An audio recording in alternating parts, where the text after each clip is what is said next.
काय मागणी केली आहे? बीड नगरपालिकेत पाणी अवेलेबल असताना लोकांना 25-25 दिवसाला पाणी अवेलेबल होतं. नगरपालिकेत 30 दिवसाला पाणी येते. नगरपालिका प्रशासन या प्रकरणात कसल्याही प्रकारची कारवाई करताना दिसत नाही किंवा त्यांचं झालेलं काम दिसत नाही. बीडला 2 पाईपलाईन आहेत, अमृत जलचं एक पाणी येतं आणि बीडला एक मागे पाणी पुरवठ्याची योजना झालेली होती, त्या दोन्हीतून पाणी येतं. तरी बीड शहराची पाणी उपलब्ध होत नाही लोकांना खूप त्रास होतोय. लोक 500-500 हजार रुपयाला पाण्याचा टँकर विकत घेऊन पाण्याची तहान भागवत आहेत. मग आता कसं आंदोलन केलं? या ठिकाणी नगरपालिकेचा धिक्कार करण्यासाठी नगरपालिकेला मडक्याचं चोरण बांधलंय आणि कोरडं लोकांना पाणी प्यायला नाही याच्यासाठी माडके फोडून नगरपालिकेला जाग यावी यासाठी शिवसेनेने घोषणा देऊन त्यांना जाग येण्यासाठी डपडं वाजून त्यांना मटके फोडून त्यांना आवाज उठवण्यासाठी आम्ही आज या ठिकाणी आलेलो आहोत. पण ह्या आंदोलनाला उशीर झाला असं वाटत नाही का? कारण महिनाभरापासून ही परिस्थिती आहे. नाही भैया, या ठिकाणी शहरात आज कुणीही आंदोलन करायला पुढे आलेलं नाही.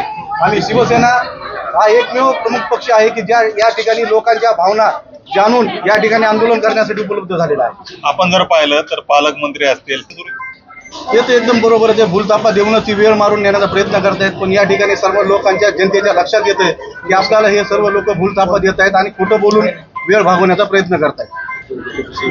विनंती आहे की आमची एवढी परेशानी पाण्यामुळं काय सांगा तुम्हाला. आज 500 रुपयाला कालच्या धरून टँकर झालं, आजपर्यंत 400ला होतं, कालपासून 500ला झालं.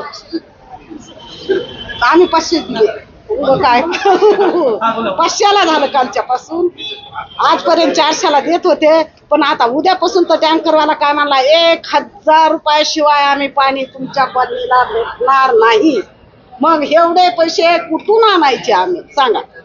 आणि महिलाला तर पाणीच लागतं ना जास्त, म्हणून आम्ही नुसत्या महिला आलो. 20-25 जणीचा अर्ज आहे, काढा तो अर्ज द्या त्यांच्याकडे. 25 आहेत महिलांचा अर्ज. पण आम्ही एवढ्याच आलोत. म्हणलं पहिल्याने आम्ही थोड्या जाऊ, नंतर आपल्याला पाणी पुरवठा केला तर आपल्याला कशाला जाऊ. नंतर जर आम्हाला पाणी नाही दिलं तर आमच्या कॉलनीमध्ये 100 महिला आहेत किती, तर तेवढ्या बी आम्ही इथं येऊन बसू उपोषणला. पाणी जर नाही आलं करावं काय तिथं राहून सांगा. घर राहून करावं काय.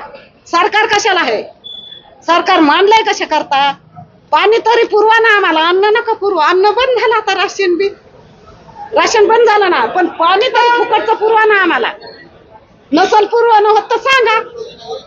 आणि ह्या कॉलनीची फजिती 12 महिने किती 15 दिवसाशिवाय पाणी नाहीच.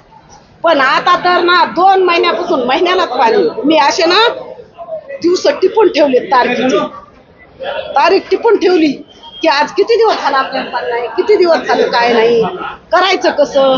कधी कुणाचे मालक घरी नसते, कुणाचे ड्युटीला गेलेले आहेत, कुणाचे कामाला गेलेले आहेत. महिलांनी करायचं काय. पाणी तरी द्या ना आम्हाला.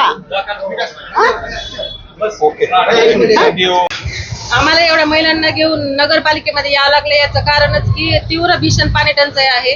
गेले 1 महिन्यापासून आमच्याकडे पाण्याचा कोणी विचार करत नाहीये. मग एवढी मतं देऊन उपयोग काय. आम्हाला वर्षाला 15 दिवसालाच पाणी असतं. नियमित पाणी पुरवठा देखील नसतो. तळ जर आमच्या जवळ असेल 10 किलोमीटर वरती, तर मग पाणी नसून उपयोग काय त्या तळ्याचा. आम्हाला 1000 लिटर टँकरसाठी 400 रुपये दर याप्रमाणे पैसे मोजावे लागत आहेत.